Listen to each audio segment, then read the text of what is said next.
Olá, meus amores, vamos agora dar início à nossa aula de geografia, tá bom?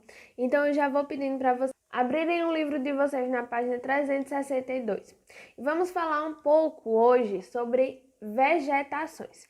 E peço que vocês já façam a leitura desse assunto, né? Após fazer essa leitura, volta para o nosso vídeo que vamos começar a nossa aula, tá bom?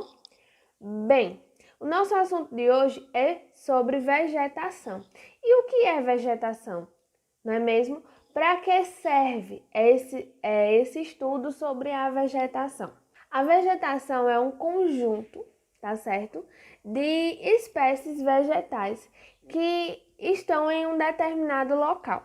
E o que é isso? É a característica de cada região. É a forma que a junção do clima, do solo e dos relevos que existem em determinadas regiões. Esses três servem para compor o tipo de vegetação que tem em cada região. Existem regiões que o clima é mais chuvoso, é um clima mais frio, então o tipo de vegetação que é encontrada ali são árvores mais altas que estão próximas umas das outras, em locais onde o clima daquela região é mais quente, é mais seco. As plantas são plantas mais baixas, são plantas que estão distantes umas das outras, que não necessitam tanto de água.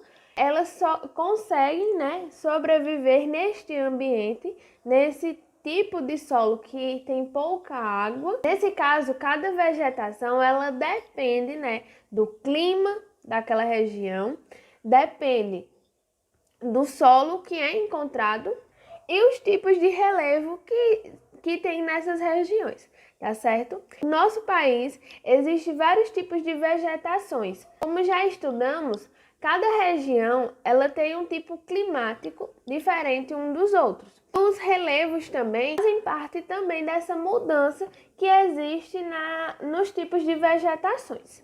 Como vocês podem ver no livro de vocês, assim, cada vegetação são importantes para a proteção do nosso solo. Como? No desgaste, a erosão que o solo sofre, que é o desgaste desse solo, com o passar do tempo, ele vai se desgastando, como já estudamos.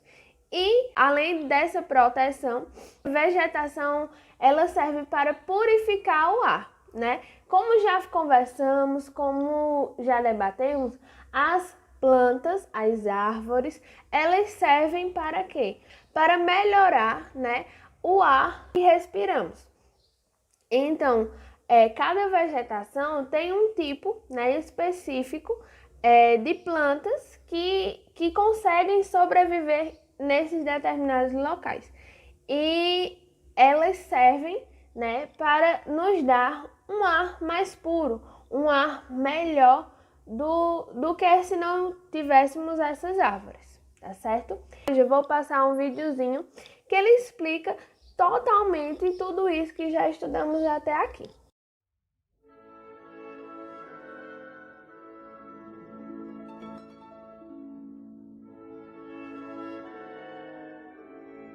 Oi, crianças! Vocês sabiam que nossos bosques têm mais vida? Nós temos uma biodiversidade muito grande, pois temos vários ecossistemas em nosso país.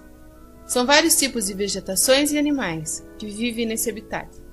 A região norte, por exemplo, apresenta um clima tropical, e é lá a vegetação da Amazônia. Além de latifoliada e densa, possui o solo do tipo latossolo, pobre em minerais e apresenta grande variedade de espécies, em virtude da grande presença de humus das folhas caídas no solo. Observa-se a presença de 3 subtipos: a mata de terra firme, onde nota-se a presença de árvores altas como o guaraná; a mata de igapó, localizada em terras baixas, zonas alagadas pelos rios e onde vivem plantas como a vitória régia; e a mata de várzea, onde se encontram palmeiras, seringueiras e jatobás. Parte da região norte possui também a mata de cocais, onde ocorre a extração do babaçu e da carnaúba. O cerrado é localizado em sua maior parte na porção central do país. Possui vegetação caducifólia, ou seja, As plantações largam suas folhas sazonalmente para suportar um período de seca, exatamente porque o clima da região é tropical típico, com duas estações bem definidas, verão úmido e inverno seco. A Caatinga está localizada na região Nordeste, apresentando depressões e clima semiárido, caracterizado pelas altas temperaturas e pela má distribuição de chuvas durante o ano. Os cactos são as principais plantas da Caatinga, destacando-se os mandacarus, os caruás, os xique-xiques e as macambiras.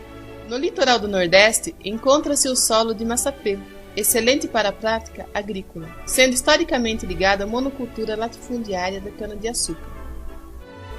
As araucárias se estendiam às grandes porções do sul, mas por causa da intensa devastação gerada para o desenvolvimento da agropecuária e do extrativismo, hoje só são encontradas em áreas reflorestadas e áreas de preservação. A Mata Atlântica estende-se junto ao litoral brasileiro, predominando em regiões de clima quente e úmido. Surge nas encostas das serras litorâneas em formas arredondadas, chamadas mares e morros. Esta formação vegetal apresenta-se muito densa, emaranhada e com grande variedade de vegetais adaptados a ambientes úmidos e perenes. Devido à sua localização geográfica, é a formação vegetal brasileira que mais devastações sofreu, principalmente em trechos menos elevados do relevo. Esse impacto ambiental é uma das consequências da intensa urbanização e industrialização que ocorreram no Brasil. Os mangues ocupam porções mais restritas do litoral, em reentrâncias das encostas, onde as águas são pouco movimentadas, como os pântanos litorâneos, os alagadiços e as regiões inundadas pela maré alta. Neles predominam vegetações halófitas, que se adaptam a ambientes salinos, com raízes aéreas e respiratórias, dotadas de pneumatóforos, que lhes permite absorver o oxigênio mesmo em áreas alagadas.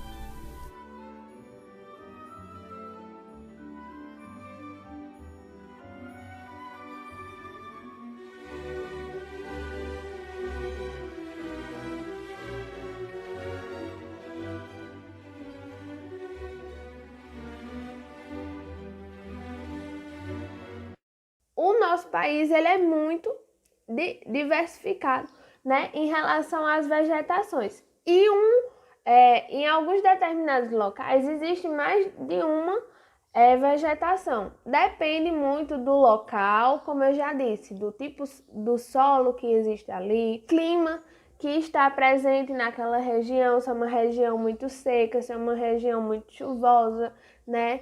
Se é uma região que nem chove muito nem é muito seca, depende desses fatores. O relevo, né? Como é constituído o relevo, que já estudamos também, de cada região.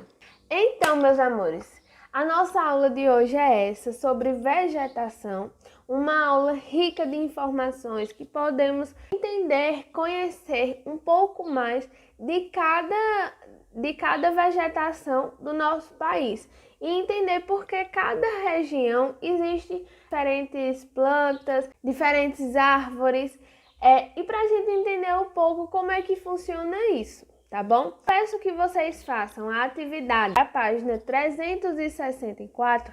Vocês só vão fazer, prestem atenção, só vão fazer a atividade do relembrando, tá bom? E vão só responder a questão 1 e 2. Apenas essas duas questões hoje. As outras questões ficarão para um outro momento, que vamos respondê-las depois em uma outra aula, tá certo? Um cheiro para vocês. Espero que tenham aproveitado o máximo da nossa aula de hoje. Qualquer dúvida que houver, qualquer observação que vocês tiverem, podem me mandar mensagem no privado. Eu estarei aqui para tirar todas as dúvidas, responder todas as perguntas que existirem, tá certo? E até a nossa próxima aula de amanhã. Um cheiro para cada um, bons estudos e tchau!